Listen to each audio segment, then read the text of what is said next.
Hindi ako narito para ipilit ang sarili ko sa inyo. Narito ako dahil sa bayan.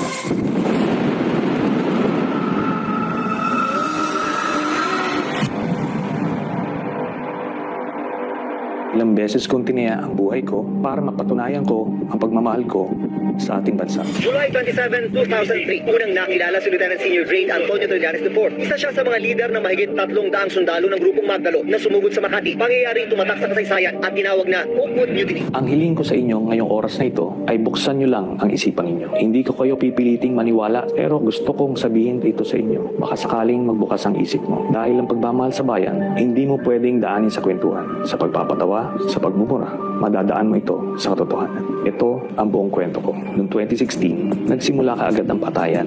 You have to shoot them dead. Kami noon sa Senado, sa oposisyon, iniisip namin ano ito nangyayari. Hinihinto ba ito? Kaso araw-araw, daan-daan ang namamatay. Naalarma kami dahil bilang miyembro ng Senado, ang katungkulan namin ay pumuna ng mga kamailian na nakikita natin sa ating lipunan. Naghain kami ng resolusyon, hindi po ito panggugulo. Ito po ay isang checks and balance ng ating sistema na para siguraduhin na walang maglalabis ng poder sa iba't ibang sangay ng gobyerno. Si Sergeant Arturo Las Cañas ay isa sa mga leader ng Davao Death Squad. Nagmamatigas noon at dinidinay niya lahat ng mga paratang sa kanya. Namatay din ito sa Davao City. Your Honor, I think I'm not in a position to answer, Your Honor. During the investigation, lumabas po si Mr. Edgar Matubato. Siya ay isang original member ng Davao Death Squad simula pa noong 1989 or 1990 at kung saan dinitalye niya kung paano nagsimula yung Davao Death Squad, sino-sino yung mga pinuno nito, paano sila na-organisa, paano sila pumapatay hanggang nung umalis siya nung mga 2011 or 2012 dahil napagbintangan siya na siya ay pumatay sa isang personalidad. Dahil sa bintang na ito, si Edgar Matubato ay tumakas papuntang Maynila at nag-walk-in siya sa Department of Justice noong 2014. Bakit po nandito kayo? Para malaman ng taong bayan ang ginawa namin sa Davao City. Para mabigyan ng katarungan yung lahat, yung namatay ng mga inosente. Siya ay kinwestiyon ng NBI agents, tinitingnan kung totoo ang kanyang storya at dito na nga mas lumalim yung investigasyon. Yung lahat ng mga pinangalanan ni Mr. Matubato na mga miyembro ng Davao Death Squad, na mga miyembro rin ng Philippine National Police, ito ay pinatawag namin sa Senado. Itong si Sergeant Arturo Las Cañas, kinalaunan, siya ay umamin na totoo nga lahat ng mga sinabi ni Edgar Matubato at mas marami pa siyang sinabi tungkol sa Davao Death Squad. I would like to ask for an apology and understanding of what I have said because I'd like all the testimonies of Edgar Matubato against myself.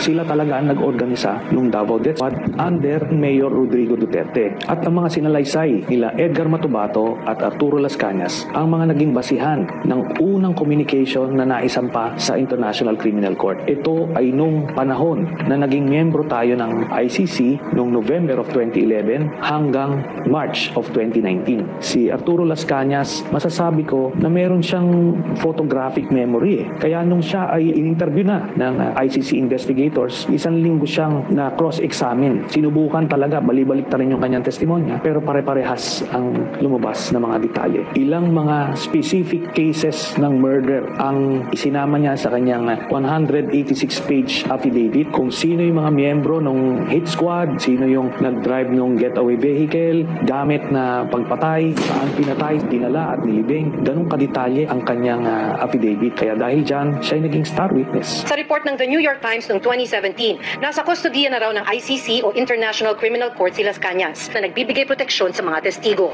Lalo na doon sa panahon na Mayor si Duterte. Ngayon ko lang po sasabihin, meron pa pong isang hitman na nauna nang nagpunta sa ICC ng Witness Protection Program nila. Parehas ang sinabi nila. Kaya solid ang ebidensya po doon ng kaso ni Duterte. Nung presidenta na si Duterte, ang sinasabi ni Las Cañas, ando doon siya nung binuo yung transition from the Davao Death Squad to the National Death Squad. Yung template sa Davao, kung paano nila ginawa, ganun din ang gagawin. Meron silang reward system para mainganyong pumatay itong mga members ng Davao Death Squad. Bawat ulo may presyo. Small targets, 5,000, 10,000. Pagka malalaking mga targets, meron 50,000, may 100,000 hanggang 300,000 dun sa isang pinapatay nila. Binibigyan sila ng picture, binibigyan sila ng address, binibigyan sila ng target tapos pinupuntahan nila at pinapatikla. Ina-assume nila Matubato at ni Las Cañas na kung ang sinabi sa kanila ay ito ay pusher or drug addict. Sa totoo lang, hindi nila alam kung ano yung sinusubo sa kanila. Nung binuo sila, ito ay paniniwala nila na sila ay nakakatulong sa lipunan, na nililinis nila yung mga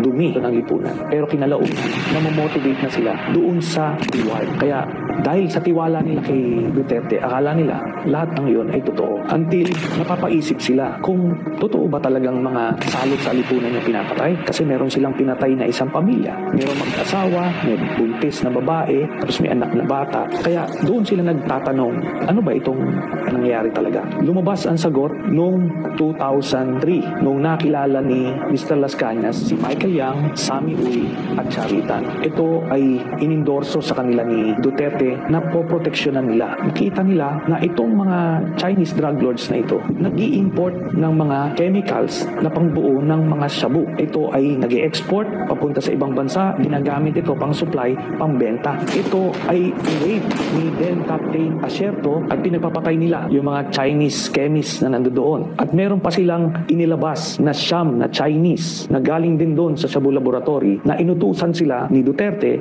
na patayin lahat. Mr. President, you ordered the killing of Mr. Alan C. along with the 10 other companions. That is not true. That is a job of the police. Lumalabas doon sa salaysay ni Arturo Las Cañas. Hindi alam ni Duterte na bago nila mapatay ay nakausap pa niya yung pinakang pinuno nung siyam na Chinese workers na si Alan C. na ang boss nila ay si Michael Yang at yung kanilang mga passport ay na kay Michael Yang. Another important observation, Mr. President, Alan C. said that his passport was taken by the operatives, while the 10 others, ang sabi po nila, hawak ng employer nila, and the employer was named as Michael Yang. What can you say about this? Nothing to do with it. Wala akong pakialam dyan. Yun na nga ang lumalabas na pinoproteksyonan na sikreto ni Duterte. Ang involvement niya sa isang drug lord sa Davao. Noong 2016, nung naging presidente, si dating Pangulong Rodrigo Duterte, isa sa mga unang appointees niya ay si Michael Yang bilang economic advisor. Kaya dito, magtataka tayo, bakit isang Chinese citizen ay gagawing economic advisor ng isang presidente? Kinalaunan, nakita namin kung bakit niya ito ginawa para masabi niya sa buong bürokrasya, sa AFP, PNP, PDEA, na protektado niya ito, tao niya ito, si Michael Yang. Noong